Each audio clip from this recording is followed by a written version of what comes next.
Hey there kids, it's me, MrCreepyPasta, and before we get started on tonight's story, I'm going to let you know a bit more about tonight's author. Mr. Outlaw has a new novel that's currently out, and if you guys have loved Mr. Outlaw, and I don't mean just tonight's story, I mean like his stories for the past few years and the overarching building universe that he seems to have across these multiple dimensions, then you're going to love Trigon by Hugh Liu. One day, a massive black pyramid suddenly appears in the Atlantic, drawing military forces into a vicious siege against inexplicable horrors. As a dwindling team of elite soldiers ventures into its strange halls, they discover a threat that defies their understanding of the universe. A link to Trigon will be in the description down below, and I strongly suggest you check it out. It's only $2.99 on Kindle, and it helps support the author. And now, on to tonight's story. So we've just seen a group of students walking out of the cafeteria, each one carrying a kitchen knife. We asked them what they were doing. When they turned to face us, we could see their forearms were all caked with blood. They told us they'd found a way out through the basement, that there was a hidden tunnel in one of the walls that would take us outside, but that first they needed to get rid of the people blocking the way. They asked us if we wanted to join, that there was a lot of people down there and that they could use our help. Rachel asked them what these people looked like.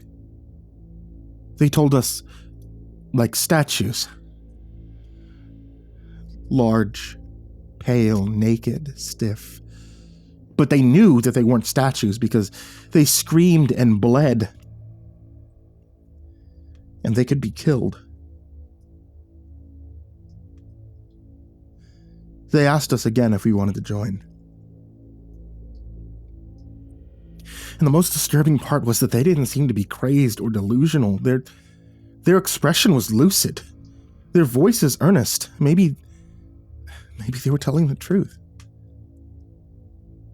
But we still couldn't do it. We continued sitting there. We were starting to hear strange things, muffled chanting coming from beneath us, heavy footsteps from directly above us, as if several people had started running around in circles. One of the doors next to us suddenly opened, but nobody came out. We all got up and walked away from it. We walked back into the library, but now we weren't alone. We found some more students in there, 3 of them, huddled tightly together near one of the desks. They glanced over at us as we walked in, but they just as quickly looked away. We sat down across from them, tried talking to them, asking how they were holding up. But they only gave us one-word answers before shrinking back into their group. They were now whispering to each other with these huge smiles on their faces, clearly trying to hold back laughter. Every now and then they'd glance towards us, and their laughter would go up a pitch, become more boisterous. Soon they were just openly cackling, tears coming out of their eyes, fists pounding the table. Finally, we snapped and screamed at them, asked them what the fuck was supposed to be so funny. It was like a switch had been flipped and they all went silent, their expressions frozen in this hateful glare. One of them stared directly at me and asked if I remembered what happened during that camping trip in Colorado. I asked them what the fuck they're talking about. You don't remember the cabin, the guy responded. And that was enough for my brain to connect things. A rush of memories came flooding back, memories that had been repressed for a reason. Immediately, I stood up and stormed out of the library. Behind me, I could hear them starting to laugh again. Rachel and Amir followed me out, asking me what that was about. I told them that I now remembered where I'd seen that machine. I'm not sure exactly how old I was. Maybe my early teens. We were on our annual family camping trip in the mountains. It was my parents, my brother Derek, and myself. One night, Derek and I were walking through the woods while our parents were preparing dinner. It was evening, the sky above a brilliant orange-red as the sun prepared to set. We didn't wander too far from the camp. We just We knew the woods well, but not well enough. We weren't dumb. Which is why we were surprised to find a cabin sitting in the middle of a clearing. We'd surveyed the area so thoroughly before settling on a place to pitch our tents that there's almost no chance we wouldn't have come across it in the process, but there it was. What we found strange was how well maintained it seemed to be. The wood had yet to start rotting, the paint was immaculate, and the windows were clean. There were even flowers growing out of several colorful pots placed around the entrance. If it had looked like something out of a horror movie instead of some grandma's retirement home, I'm sure we would have ran back to our parents and told them about it, but instead, we became curious. We took the bait. We walked up to the door and prepared to knock on it, only to find that it was already slightly open. At that moment, I remember feeling a cool wind coming out from the crack. I didn't like it. It frightened me. I told Derek that we should leave, but he waved me off and pushed the door open the rest of the way. The interior of the place didn't match what we'd seen outside. It was completely empty. I mean, it was just one large room, no doors, no stairs leading to a second floor despite there being a balcony above, peeling walls, dust covering every surface, a heavy smell of mothballs. Everything about it was just a big fuck no. The only thing inside was the machine. It was just sitting there a few feet away from the entrance, about the size of a basketball. Once again, I implored Derek to get the hell out of there, but he wasn't listening. He seemed transfixed by the thing, his eyes glued to it as if it were the most fascinating thing in the world. It almost looked like he was in a trance or something. It freaked me the fuck out. I tried physically dragging him away, but it was like his feet were glued to the floor. I had to shake him for well over a minute to finally snap him out of it. We went back to our campsite.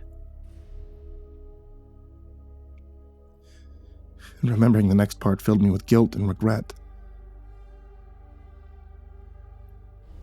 We never ended up telling our parents about the cabin. There had been nobody inside, so no danger, right? We forgot about it. We ate dinner and went to bed. I woke up in the middle of the night and I saw that Derek was no longer in his sleeping bag. I looked around for him, eventually spotting him disappearing into the trees. I grabbed my flashlight and followed after him, but he was moving fast. I started sprinting and calling out to him, asking him where the hell he was going. I chased him all the way towards the cabin, but he had already gone inside by the time I had reached the clearing. The door was wide open and there was a dim light emanating from inside.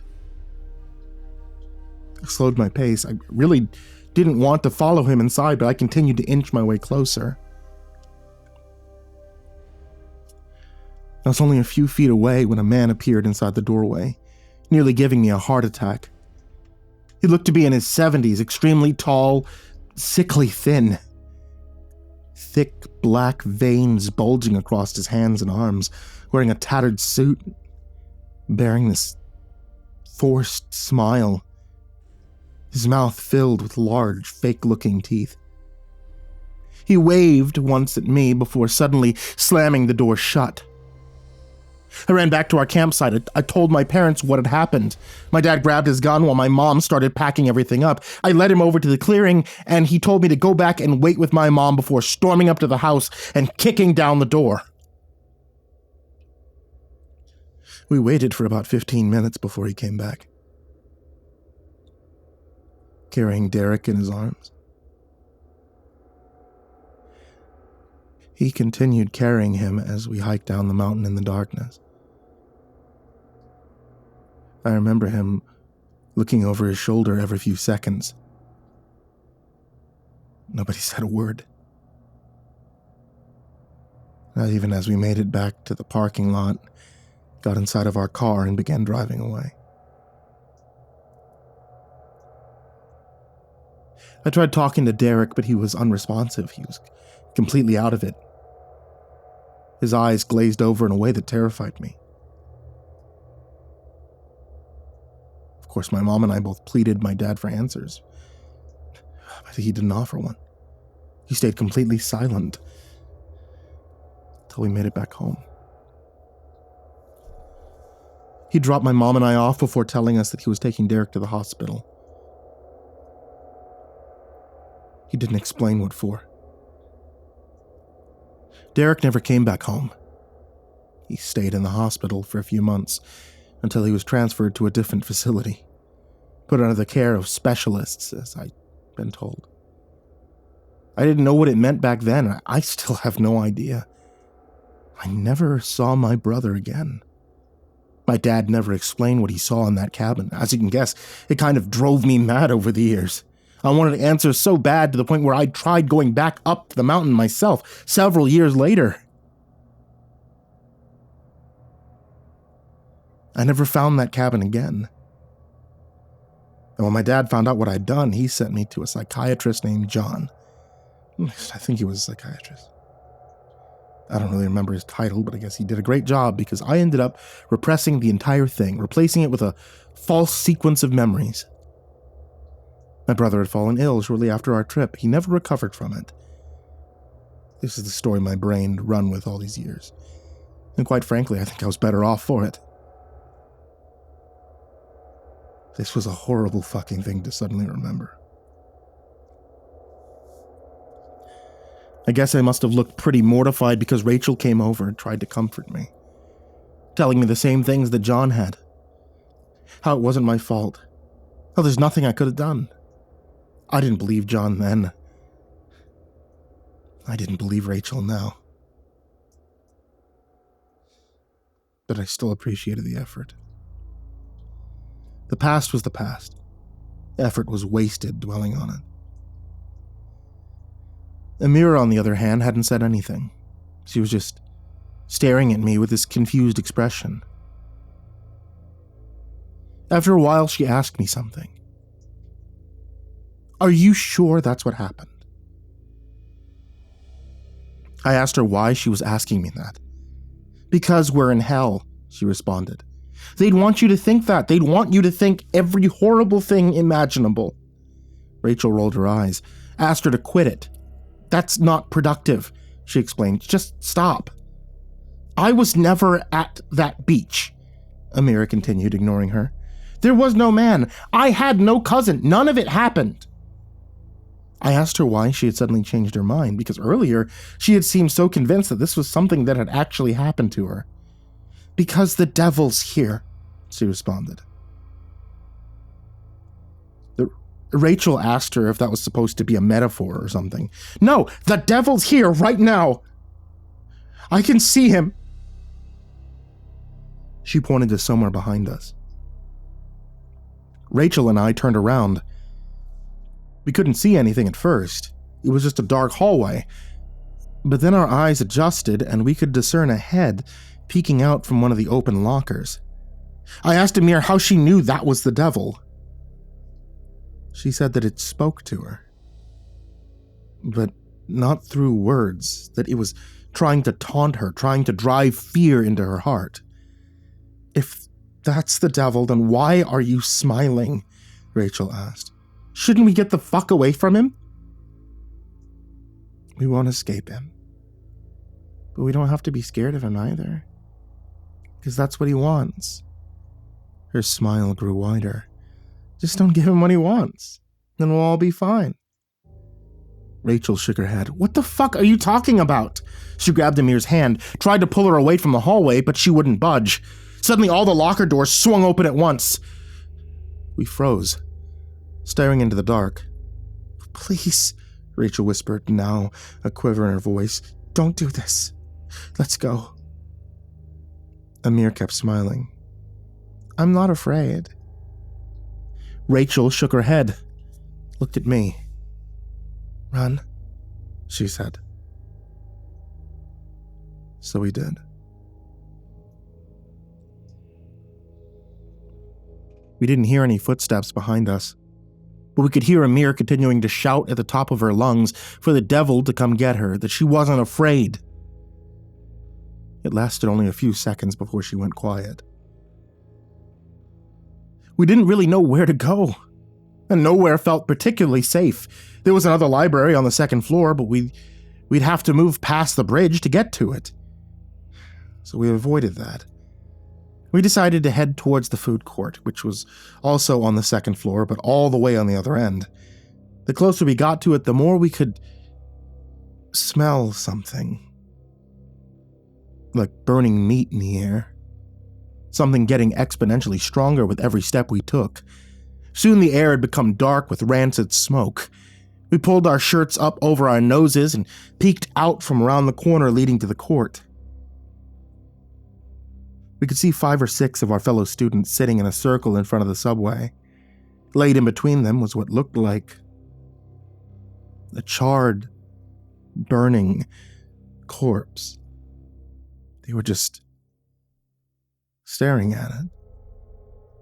Sitting close enough to the flames, they should have been suffocated by it. The students were rocking slowly back and forth, heads tilted slightly to the ceiling. They were making these weird twitching motions with their hands. Their fingers were all horrifically bent and twisted. Then we blinked and the fire disappeared. No water dumped on it, nothing to suffocate it. It was just gone in an instant, inexplicably deleted from the universe. The students stopped, and we stood there in pin-drop silence until the burnt, smoking figure sat up on its own. And that's when we realized how big it was. Its shoulders rising well past their heads. We turned around, backed away as silently as we could. Currently, we're taking refuge in some random classroom. And it seems safe in here. But whatever else that's happened, who knows when that'll change. We can't stay here forever. We need to figure something out.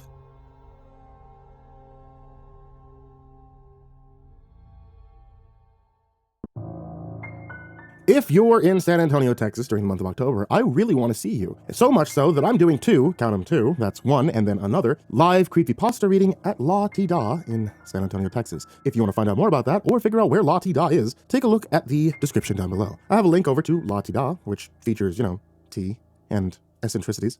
During the month of October, I will be there October 11th and the 25th. And starting from the 25th, I'm also helping them put together a little haunted attraction or something of the sort at the tea shop. So, check it out if you're in the area. And if you're not in the area, then go to the area. San Antonio, Texas, October 11th and 25th. Also, I want to give a huge thank you to everybody on this list of Patreons. Some of these amazing folks are Diana Kraus, AcidSystem, Blake Rattler, Brandon Mendoza, Brenna, Caltuna, ChicagoHitman, CoryxKenshin, CrusaderChocobo, Dakota Best, Daniel Poulsen, Dante Kinkade, Enchanted Buns, Estebean, HIDive's nephew, himbojerry, Our Minute Seconds Time, Ingegerd Salstrom, Jay Kearns, Jadis Pet, McMog, Mr. Marcus Blitz, Psychomel, Plant Piz, Red Shadow Cat, Remember the Sun, Salty Surprise, Samara Lynn, Seclude, Simba's Bloody Mojo, Sky Harbor, Smiley the Psychotic, Sully Man, Tully Sue, Team Leo 76, The Demented Voice in Your Head, The Chavez Brothers, The Ginger Bros, Tommy Walters, Viceroy Scorn, William Wellington, Your Bro Keegan, Zabub, and Shadow Gardens. A huge thank you to you guys, everybody who shows up in the description down below, and as always, folks, sweet dreams.